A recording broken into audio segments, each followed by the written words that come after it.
Psoriasis के patient को जब सोरासिस होता है तो वो वैसे ही इतने शॉक में होता है, वो एक्सेप्ट ही नहीं कर पाता कि मुझे क्या हो गया। ऊपर से आसपास जो लोग होते हैं उसको इतना ज्ञान दे रहे होते हैं अबाउट सोरासिस और इतना मिथ क्रिएट कर रहे होते हैं जो कि फैक्ट्स भी नहीं होते और ना ही वो साइंटिफिक रिसर्च होती है, और उसका मोरल सब शाटर्ड कर देते हैं और उसको कहीं भी उठने बैठने लायक या अपने आप को फेस करने लायक नहीं छोड़ते हैं। सिर्फ दवाइयों से सोरासिस को ठीक नहीं किया जा सकता। मैं बहुत वीडियोस में बोलती हूँ क्योंकि मेरा एक्सपीरियंस रहा है पेशेंट के साथ में। हम फॉर्म लगाते हैं जिनके आंसर्स देके आप अपनी बीमारी के बारे में पता कर सकते हैं और उसके सोल्यूशन के बारे में जान सकते हैं। तो देरी ना करें।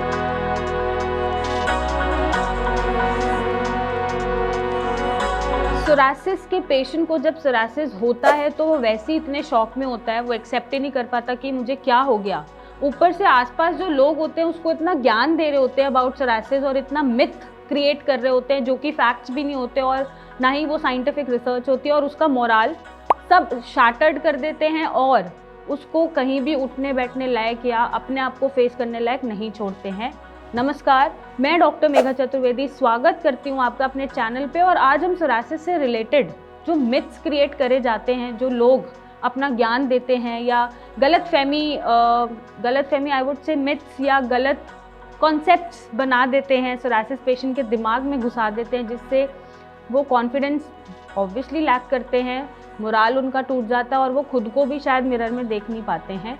ऐसे कौन से मिथ्स हैं जो आपको नहीं सुनने हैं और उनको फैक्ट्स दिखाने हैं कि ऐसा कोई भी साइंटिफिक नहीं बोला गया है या कहीं लिखा नहीं गया है। ये सारी सुनी सुनाई और कही गई बातें हैं जो आपको इग्नोर करनी है और इन बातों को अपने जहन में नहीं बिठाना है।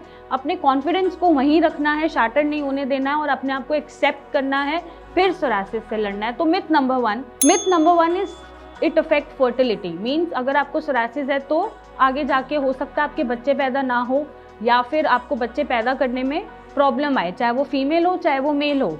अगर आपका सोरासिस एक अच्छे ट्रीटमेंट से रिकवर कर जाता है और वो रिलैप्स नहीं होता है और आप अपना ध्यान रखते हैं, तो ऐसा कहीं नहीं लिखा और ऐसा मैंने पेशेंट में नहीं देखा कि उन्हें आगे जाके बच्चे करने में प्रॉब्लम आ रही हो या मदर को भी बच्चे बेयर करने में प्रॉब्लम आ रही हो। मेरे पास इतने सारे सोरासिस के पेशेंट हैं जिनके बच्चे भी हुए हैं, जो बच्चों के बाद भी ठीक हैं, सोरासिस रिलैप्स नहीं किया है, कुछ का कर भी गया है, लेकिन बच्चे ज़रूर हो गए, फर्टिलिटी पे कोई असर नहीं आया। तो आप इसको ध्यान में मत रखिए और आप आगे जो प्लान करना चाहते हैं ठीक होने के बाद, क्योंकि बॉडी को ठीक होना बहुत ज़रूरी है, तो ठीक होने के बाद आप ज़रूर प्लान करें और अपनी लाइफ को आगे एंजॉय करें। मिथ नंबर 2 ये होता है कि सोरासिस सिर्फ एक स्किन डिसऑर्डर है, जबकि ये गलत है।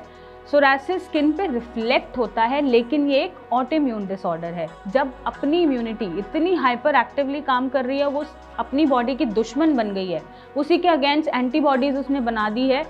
जो रिफ्लेक्शन है, जो टारगेट ऑर्गन है वो स्किन है, तो स्किन पे आपको फ्लेकिंग दिख रहा है, पैचेस दिख रहे हैं, इन्फ्लेमेशन दिख रहा है, लेकिन जो इसका उत्पन्न ये हुई है, जो ओरिजिन है, मदर है, वो ऑटोइम्यून डिसऑर्डर है।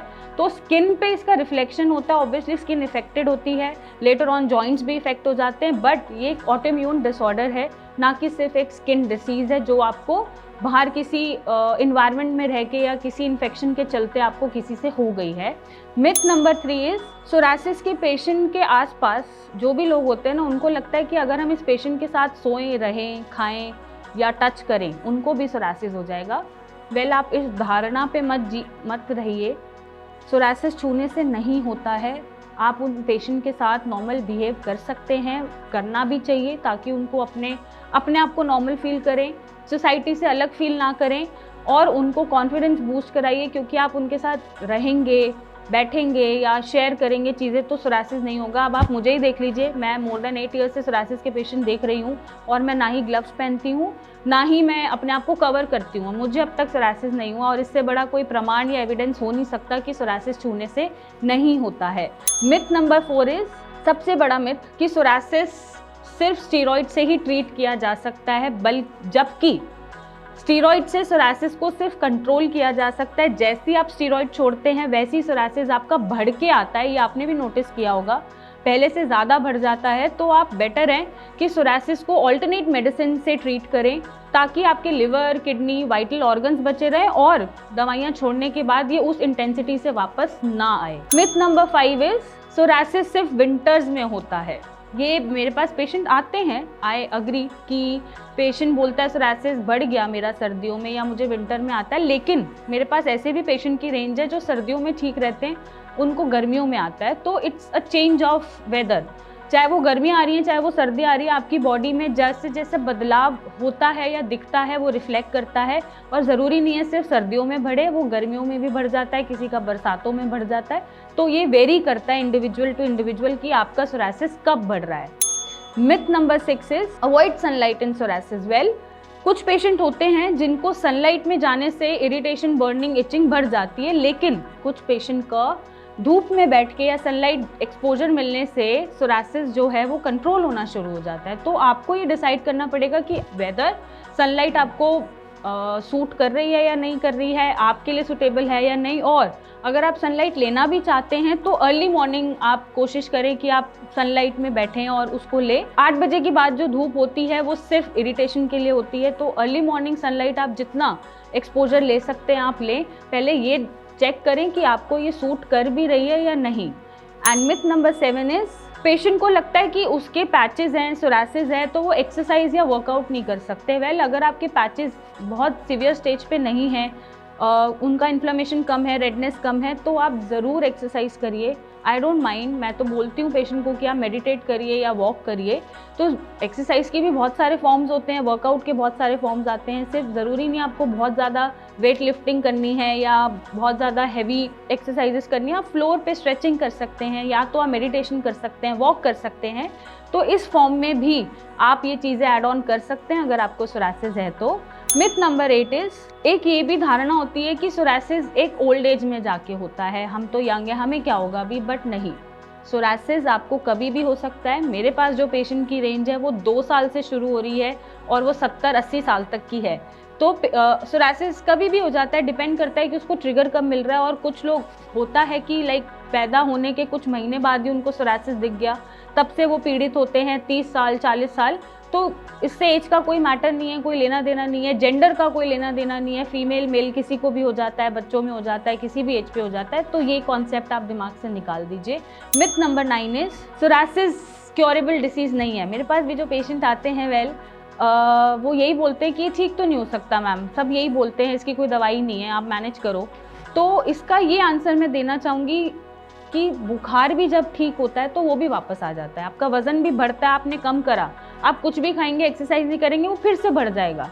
तो आप इस फैक्ट को समझिएगा कि एक बार सोरासिस ठीक करने के बाद आप अपना खान पान ठीक रख के, अपना मेंटल स्टेबिलिटी ठीक रख के उसको रिलैप्स होने से रोक सकते हैं। और ऐसा नहीं है कि ठीक नहीं होता, अगर आप चाहें तो एवरीथिंग इज़ पॉसिबल। और हर चीज़ को मेंटेनेंस देनी पड़ती है, उसका ध्यान रखना पड़ता है, उसको नर्चर करना पड़ता है। अगर आप इस तरीके से रखेंगे अपने सोरासिस को ठीक होने के बाद, तो ये रिलैप्स नहीं होगा और ये हमेशा के लिए ठीक ही रहेगा। मिथ नंबर 10 इज सबसे बड़ा मिथ जो पेशेंट को मैं बोलूँगी गलत फहमी है कि लाइफस्टाइल से सोरासिस का कोई लेना देना नहीं है। वेल, मैं ये चीज़ आपको क्लियर कर देती हूँ कि सिर्फ दवाइयों से सोरासिस ठीक होने वाली बीमारी है ही नहीं। आप जो भी खाते हैं उसका रिफ्लेक्ट होगा सोरासिस पे, आप जैसा लाइफस्टाइल फॉलो करते हैं उसका रिफ्लेक्ट होगा आपका, यहाँ तक कि आपके स्ट्रेस लेवल और मेंटल स्टेबिलिटी भी रिफ्लेक्ट हो सकती है सोरासिस पे। तो सिर्फ दवाइयों से सोरासिस को ठीक नहीं किया जा सकता। मैं बहुत वीडियोज़ में बोलती हूँ क्योंकि मेरा एक्सपीरियंस रहा है पेशेंट के साथ। आप कोशिश करें कि आप अपना लाइफस्टाइल और खान पान ऐसा रखें कि आपको हमारे जैसे डॉक्टर्स की ज़रूरत ही ना पड़े। और भी चीज़ें जानने के लिए डिस्क्रिप्शन बॉक्स में हम फॉर्म लगाते हैं जिनके आंसर्स देके आप अपनी बीमारी के बारे में पता कर सकते हैं और उसके सोल्यूशन के बारे में जान सकते हैं। तो देरी ना करें, आप डिस्क्रिप्शन खोलें, फॉर्म के लिंक पे जाएं और अपने क्वेश्चंस के आंसर्स भरें ताकि आपको एक सही दिशा में इलाज मिल पाए।